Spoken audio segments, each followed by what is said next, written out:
मेरे प्रिय बच्चे, यह जीवन एक नाटकीय रंगमंच के समान है। यहाँ प्रतिपल एक नया स्वांग, एक नया खेल रचा जा रहा है। यह खेल कई बार बड़ा गंभीर रूप ले लेता है और इस खेल को खेलने वाले खिलाड़ी जब सत्यता को भूलकर इस खेल को ही सच्चाई मान लेते हैं, जब इसे ही सब कुछ मान लेते हैं, तब उनके जीवन में उन्हें अथाह दुख का सामना करना पड़ता है। मेरे प्रिय बच्चे, मैं जानता हूं तुम्हारे मन पर क्या गुजरती है।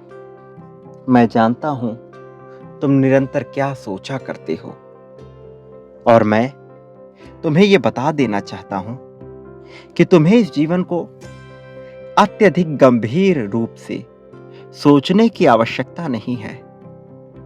तुम सदैव वह समझना चाहते हो जो तुम्हारा मन तुमसे कहता है, लेकिन जब तुम अपनी दृष्टि को बढ़ाकर देखोगे तब पाओगे कि यह संसार कितना खुला हुआ है। तब तुम पाओगे कि वास्तविक सच्चाई क्या है। तुम्हारा मन भटकता है, विभिन्न प्रकार की कल्पनाएं करता है और उन कल्पनाओं के लिए वह विभिन्न प्रकार की बाध्यताएं भी तुम्हारे ऊपर लगाता है और तुम जब जब उसकी बाध्यता को स्वीकार करते हो, जब जब वह कार्य संपन्न करते हो जो वह तुम्हें बाध्य बनाए रखने के लिए तुमसे कहता है, तब तब तुम अपने मन के अधीन होते चले जाते हो। धीरे धीरे वह इतना मायावी हो जाता है कि तुम्हें नित्य नए चीजों से जोड़े रखने के लिए नई नई तरह की खुराफातें उत्पन्न करता है। मेरे प्रिय बच्चे, आध्यात्मिक रूप से तुम्हें एक योद्धा की भांति बनना है। योद्धा भी विभिन्न प्रकार के होते हैं। एक वह जो मायावी योद्धा है और दूसरा वह जो आध्यात्मिक योद्धा है। आध्यात्मिक योद्धा अपनी आवश्यकता को जानता है। आध्यात्मिक योद्धा सच्चाई को समग्र रूप में देखता है। वह केवल उसे सत्य नहीं मानता जो वह देख रहा होता है, बल्कि उसके पीछे जाकर उसके इतिहास को देखकर वह सच्चाई को भांपता है। इस समाज ने बहुत से नियम कानून बनाए हैं। उसी ढर्रे पर चलकर जब तुम अपने जीवन को उसी के साथ आंकलित करते हो, तो उसी जैसा बन जाने की तैयारी कर रहे होते हो और यह तुम्हारे लिए हानिकारक होता है। मेरे प्रिय बच्चे, यदि सच्चे अर्थों में जीत को समझना चाहते हो, यदि सच्चे अर्थों में चाहते हो कि तुम्हें लाभ हो, तो तुम्हें जीवन को समग्रता से देखना होगा। एक आध्यात्मिक योद्धा के रूप में बनने का प्रयास करना होगा। कौन तुमसे क्या कहता है, यह भूल जाओ। यह भूल जाओ कि तुम्हें क्या सिखाया गया। यह भूल जाओ कि तुम्हें क्या बताया गया। अपना अनुभव और स्वयं के बुद्धि विवेक का प्रयोग करो। मान्यताओं के जो जाले तुम्हारे ऊपर बुन दिए गए हैं, उनसे मुक्त हो। केवल तभी तुम सच्ची प्रसन्नता को हासिल कर पाओगे। मेरे प्रिय बच्चे, जीवन बड़ा ही रहस्यमयी प्रतीत होता है जब मनुष्य सच्चाई को नहीं देख पाता। जो मनुष्य सच्चाई को देखने का प्रयास करता है वह धीरे धीरे आध्यात्मिक योद्धा बनने की श्रेणी में आ जाता है। और तुम्हें ऐसा बनना होगा। ऐसा बनने के लिए तुम्हें विशेष प्रयास करने की आवश्यकता नहीं है। तुम्हें केवल अपने दृष्टि को, अपने ध्यान को केंद्रित करने की आवश्यकता है। जैसे यदि मैं कहूं कि तुम अपने हाथों से अपने माथे को छुओ, तो क्या तुम ये बता सकते हो कि तुम्हारे उंगलियों ने तुम्हारे माथे को छुआ अथवा तुम्हारे माथे ने तुम्हारी उंगली को छुआ? प्रिय बच्चे, जब तुम उंगली पर ध्यान केंद्रित करोगे तो तुम्हें लगेगा कि उंगली ने माथे को छुआ। जब माथे पर ध्यान केंद्रित करोगे तो तुम्हें लगेगा कि माथे ने उंगली को छुआ। जब दोनों पर ध्यान केंद्रित करोगे तो एहसास होगा दोनों ने एक दूसरे को छुआ। और सच्चे अर्थ में जाओगे तो यह पाओगे कि यह कोशिकाओं का मेल है। प्रिय बच्चे, आध्यात्मिक योद्धा वह होता है जो अपनी आवश्यकता को समझता है, जो अपनी इच्छा को समझता है, जो चाहत और जरूरत में अंतर कर पाता है। चाहे तुम किसी भी परिस्थिति में हो, चाहे तुम कुछ भी करने जा रहे हो, अपने आप से यह प्रश्न अवश्य पूछना, जो तुम कर रहे हो, जो तुम करने जा रहे हो, ये तुम्हारी आवश्यकता है अथवा चाहत है? ये तुम्हारी जरूरत है अथवा केवल तुम्हारी इच्छा मात्र है? तुम्हें इन दोनों के बीच के भेद को समझना होगा। और जो मनुष्य जरूरत और चाहत के बीच का भेद समझ जाता है वह फिर दुखी नहीं रहता। मैं जानता हूं तुम्हारे मन में क्या उधेड़-बुन चल रही है, लेकिन एक बार अपने आप को शांत करो और जरा विचार करो कि इतने वर्ष तुमने गुजार दिए, जो अब तक तुम्हें किसी चीज की इतनी तकलीफ नहीं हुई कि तुम इस जीवन को त्याग सको। प्रिय बच्चे, यदि ऐसा होता तो यह छूट चुका होता, किंतु यदि तुम में जरा सी भी हिम्मत रही जिसकी वजह से यह नहीं छूटा, तो निश्चित तौर पर यह प्रमाणिकता है कि तुम्हें कोई सहयोग अवश्य प्रदान किया गया। यदि डूबते को तिनके का सहारा मिल जाए तो वह सहारा भी सराहनीय होता है। तुम समझ रहे हो ना जो मैं तुमसे कहना चाहता हूं? इसके अर्थ में उतर रहे हो ना?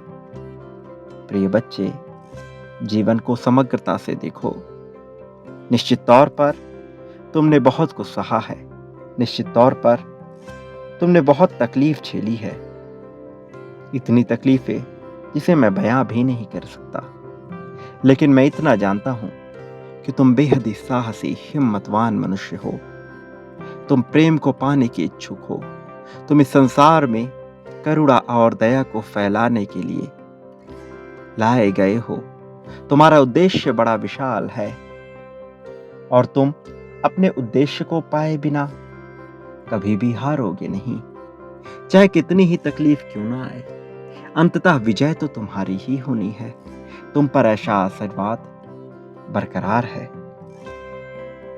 मेरे प्रिय बच्चे, स्वयं को वह बनाने पर जोर लगाओ जो नियति तुम्हें बनाना चाहती है, ना कि वह जो समाज तुम्हें बनते हुए देखना चाहता है।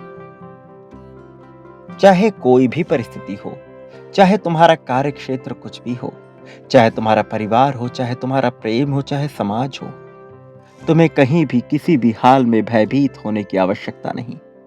वो जिनसे तुम भय खा रहे वो तुम्हारा कुछ भी बिगाड़ नहीं पाएंगे। याद करो, कुछ समय पहले तुम कितनी तकलीफ में थे, तुम्हें लग रहा था कि सब कुछ समाप्त हो जाएगा। तुम्हें कोई राह सूझ नहीं रही थी। लेकिन क्या हुआ? अंत परिणाम में तो तुम बच गए ना। तुम्हें तकलीफ नहीं हुई ना। तुम उस परिस्थिति से बाहर निकल आए ना। याद करो कितना हास्यास्पद था वह पल, जब तुम बिल्कुल डरे हुए थे। और आज तुम में इतना साहस है, इतनी हिम्मत है कि तुम्हें भय नहीं लगता। मेरे प्रिय बच्चे, मैं यही चाहता हूं कि चाहे परिस्थिति कोई भी हो, चाहे तुम्हारे पक्ष में हो अथवा विपक्ष में, तुम भयभीत ना हो, तुम डरो नहीं, तुम सामना करो, तुम खुलकर सामना करो उन सभी परिस्थितियों का। चाहे तुम्हें लाभ हो रहा हो अथवा हानि हो रही हो, चाहे यह तुम्हारे पक्ष में हो अथवा विपक्ष में हो, तुम खुश रहो, खुशी का चुनाव करो। यदि परिस्थिति आश्चर्य से भरी हुई हो तो भी आश्चर्य से भर जाओ। यदि रोने का दिल करे रो लो, खुश होने का दिल करे खुश हो लो, झूमने का दिल करे झूम लो, गाने का दिल करे गा लो, जो मन में आए वह करो। किंतु यह याद रखना कि तुम कायर नहीं हो, यह याद रखना कि तुम अकेले नहीं हो, यह याद रखना कि तुम हारोगे नहीं, यह याद रखना कि तुम्हारी विजय निश्चित है। मेरे प्रिय बच्चे, तुम्हें लाभ अवश्य होगा, तुम्हारा मार्गदर्शन अवश्य किया जाएगा। तुम जीत की बुनियाद रख चुके हो, बस कदम आगे बढ़ाओ। मैं तुम्हारा साथ अवश्य दूंगा, मैं तुम्हें कभी अकेला नहीं होने दूंगा। तुम्हारी जीत की महान गाथा लिखी जा चुकी है। प्रिय बच्चे, भयभीत ना हो, चिंता बिल्कुल भी ना करो। डरने की आवश्यकता ना पहले थी ना अब है। जो बीत गया उसे भुला दो। अतीत का बिल्कुल भी पश्चाताप मत करो, वह अतीत भूलने योग्य है, भविष्य चिंता करने योग्य है ही नहीं।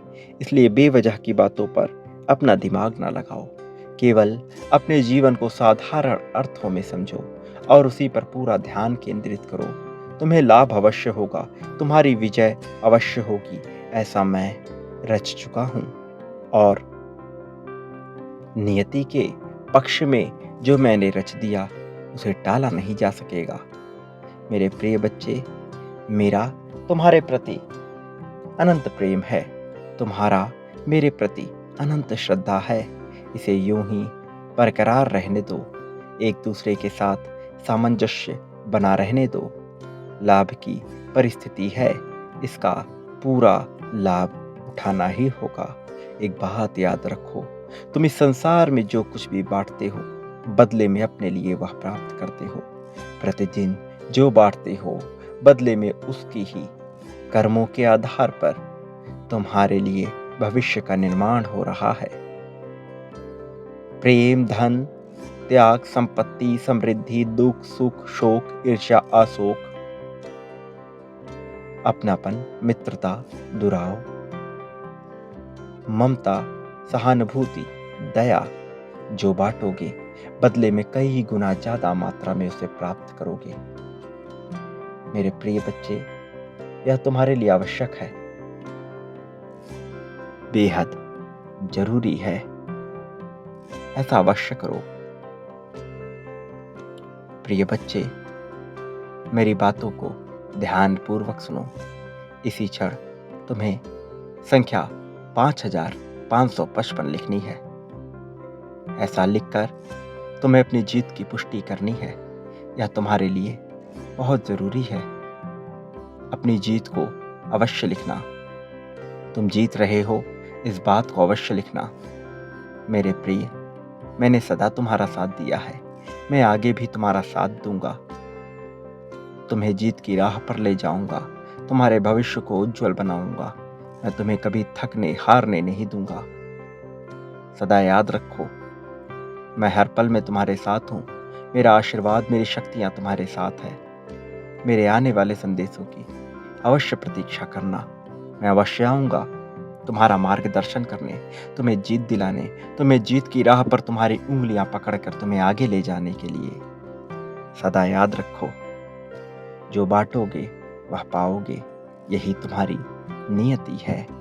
प्रिय बच्चे, सदा सुखी रहो, लोगों में खुशियां बांटो, तुम्हारा इस जगत में वास्तविक अर्थों में कल्याण होगा।